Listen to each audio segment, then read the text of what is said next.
Our guest in this segment has been with us on the program before, Delegate Adam Burkhammer. He is a Republican out of Lewis County. That is the 64th and the Chair of Human Services. Adam, good morning. Thank you so much for joining us today. You're on Eastern Panhandle Talk with Rob, John, and Matt. Good morning, guys. Always appreciate the opportunity to come on and chat with you. Wonderful to have you with us, sir. So as we move along here, I think today is the halfway point exactly, is it not, Adam? That is correct. Yeah. As we move along here in this legislative session, tell us what kind of progress we're making with child welfare, foster care system in West Virginia, and the funds to be able to make sure that these things are carried out efficiently. Well, the budget and the funding is always kind of near the end of session, so we're still negotiating that, still working through what our priorities are, and so we're still a lot of good dialogue going on about how we're going to fund child welfare and how those funds can be used to improve the system. So, because we realize it's a complex system, and I always say, throwing money at stuff doesn't always fix the issue. We've got some deeper issues there, really a lot around staffing, which could be, also related to funding. Are we paying well enough? But in some areas we're paying well enough, we just aren't able to recruit individuals into those positions. So, but what we're seeing across the board in every aspect of child welfare is a lack of people, lack of staffing. And that's CPS workers. We need more of those through the court process, the attorneys, guardian ad litems. There's a lack of those. Services in the communities. This is everything from transportation services for children in care to therapies that are necessary and just kind of an array of services that there's a lack of throughout the state. And so I've really been kind of pushing our communities to step up. Government is kind of struggling to meet this need.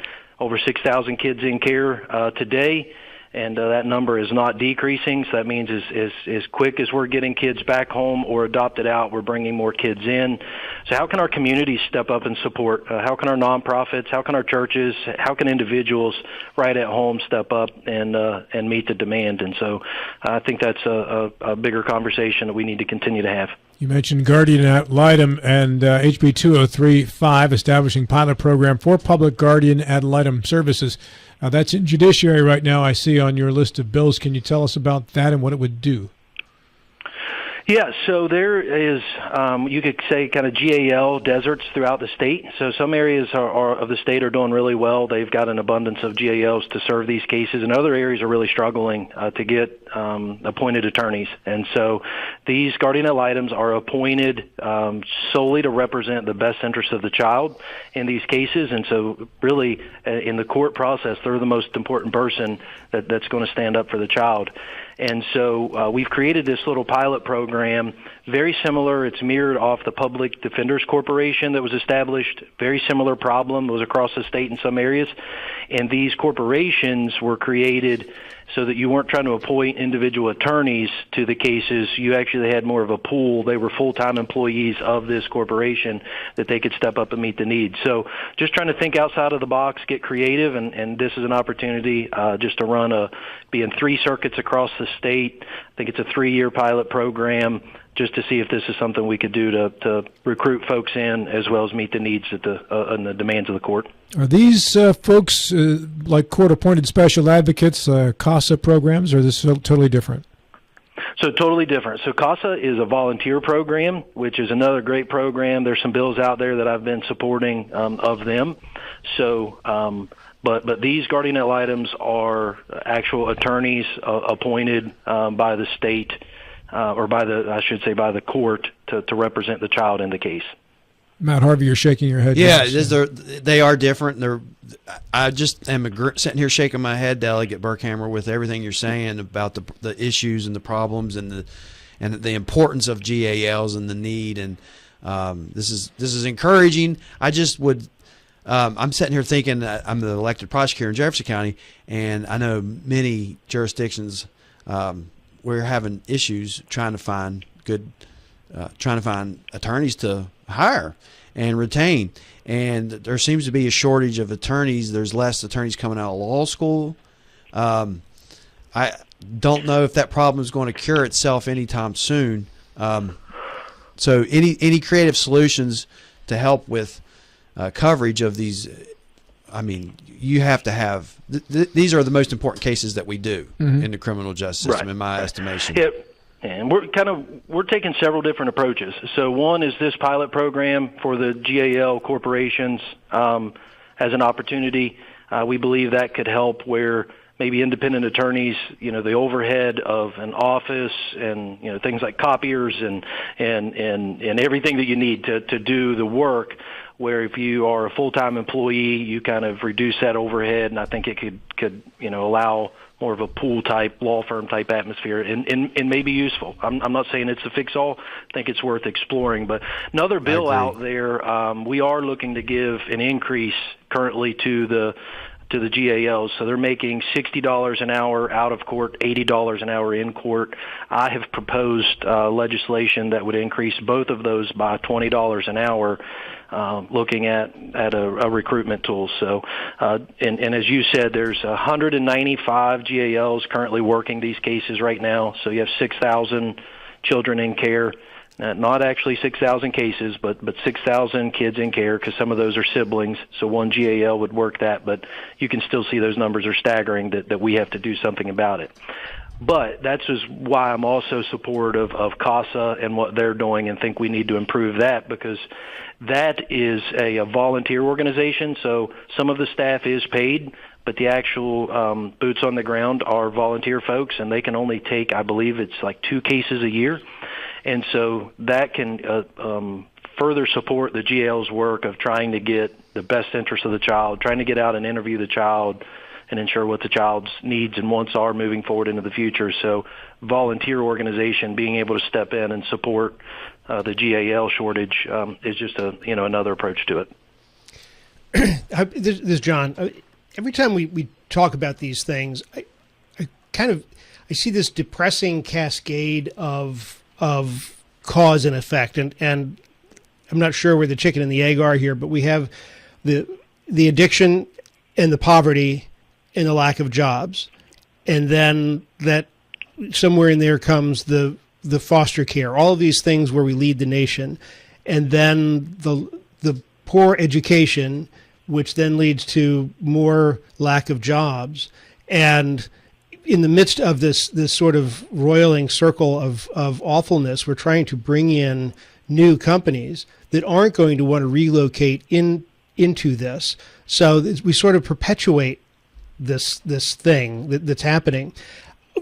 Is there anybody in the legislature, or that anybody knows of, people in the studio for that matter, that knows? Are we the only ones that have done that? Is there somebody? Is there another state? Is there another organization that has broken out of this model, or are we breaking new ground? Are we on our own to figure out how to get our way out of the morass? Yeah, so I've been to conferences all over the country over the last year. I've met with national organizations. I've talked to other states, trying to think outside of the box. And so I know it looks bad in West Virginia, and yes, we lead the nation in all of it, but this is a problem across the country. Nobody has figured out the solution to it. And part of the problem with that is we are really bound by federal legislation. And my next push is going to be that we've got to break out of this federal overreach that is dictating a lot of things. I've proposed some legislation this year that I think can be creative ways to do some things, but we can't do it because of federal guidance, and then with that are all the federal dollars attached to it. So it's like you can think outside the box and try to get creative, but you got to be really careful that you don't jeopardize federal funding coming in. So it's really a tough system to navigate when you start to realize the federal guidance that is over it. So we've got to look at a federal level to start loosening some of these things. What we're doing isn't working nationwide. And I think here in West Virginia, I'm willing to lead the charge to say let's start doing something a little bit different, because what we're doing isn't completely working. Well, I think everybody's worried about the budget cuts at the federal level and how that's going to affect West Virginia in particular, because we're so dependent on the federal dollars. Do we have a delegation? Well, I guess we have Senators Capito and Justice, the federal delegation. But is there a team that's working with the Trump administration to work through these issues that you're aware of? I mean, specifically on these issues, do you know? I'm not necessarily aware of those exact conversations, but I do know that our department right here at Human Services is in continual conversation with the federal government on the funds that are coming in and how they're to be spent, and I know that is an ongoing issue.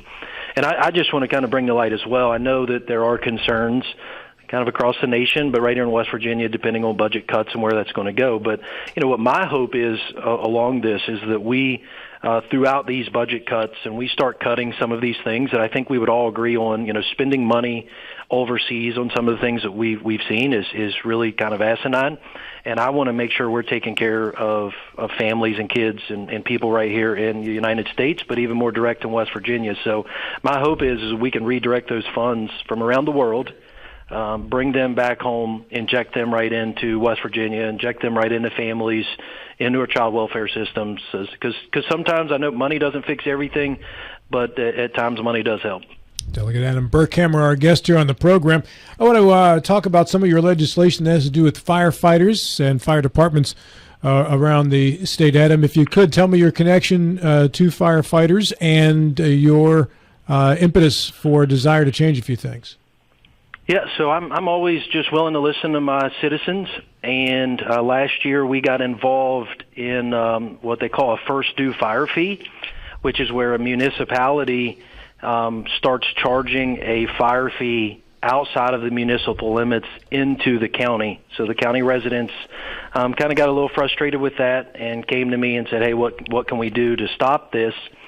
And so I initially dove into it and thought maybe folks were just getting a little greedy and they were just trying to do something that was out of bounds. But after getting into it, I realized that there was a little more issues within the fire service, and that my municipal department was answering a lot of calls out into the county. So I have the municipal department runs countywide, and fire service gets a little complicated as well. So they're like a part volunteer, part municipal. The city does give them some funds, but then they also get some county fire fee funds. But then they had a large swath of the county that they were trying to cover, as well as some of our volunteer units having issues with volunteerism.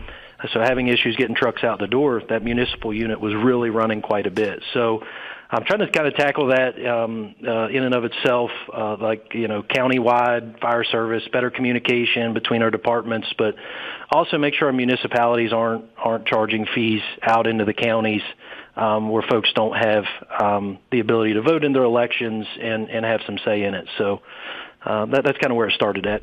Yeah, John's our resident firefighter here. Who is paying the fee, the county or the homeowner where the response was? Yeah, so it would be the homeowner and the businesses that are associated outside of the municipal limits. We're going to be paying a fee. And in our instance, we were already paying a countywide fire fee. So it was going to be like a duplicative charge, as well as it was substantially higher on the residents outside the municipal boundaries than inside. And I thought that was a little unnecessary. Like, right, let's not get too greedy here. Let's treat everybody the same. Let's make sure we're supporting our fire service, because I want to say this. Like, I appreciate full-time firemen, volunteer firemen, anybody that's willing to put on the uniform, get on the truck and answer the call and help save homes and families in life. I think we got to support them any way we can. We still just have to be fiscally responsible with that and make sure we're doing things the right way. What kind of money are we talking about? So in Lewis County, they were going to raise an additional, I believe they were estimating between $750,000 and $1 million additional money going to the fire department, just the municipal fire department. So already a lot of programs across the state. Some of it is you're paying on your casualty and homeowners insurance. You're already paying a surcharge. That goes to our volunteer units. Across our county, we were already paying a countywide fire fee. The state legislature created some other funds over the last couple years that allowed some counties to get additional funding. And so a lot of money, several millions of dollars already flowing out.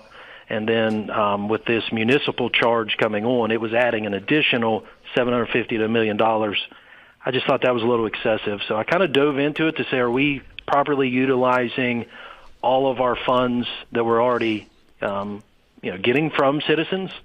Are those being used properly? Let's not raise new fees if we're not using the old fees properly. And so just trying to blend everything together, trying to get everybody to the table, have some good conversations. So, and we've had that. Lewis County, Upshur County, there locally where I live, we've been having local meetings about every month, trying to, meeting with volunteers, meeting with paid staff, meeting with our mayors, meeting with our county commissions, all together, kind of a little task force there to make sure we're doing everything right. We're protecting citizens in the end of the day. Your HB 2898 to make the fire board or county commission responsible for the operations of every fire department within their county.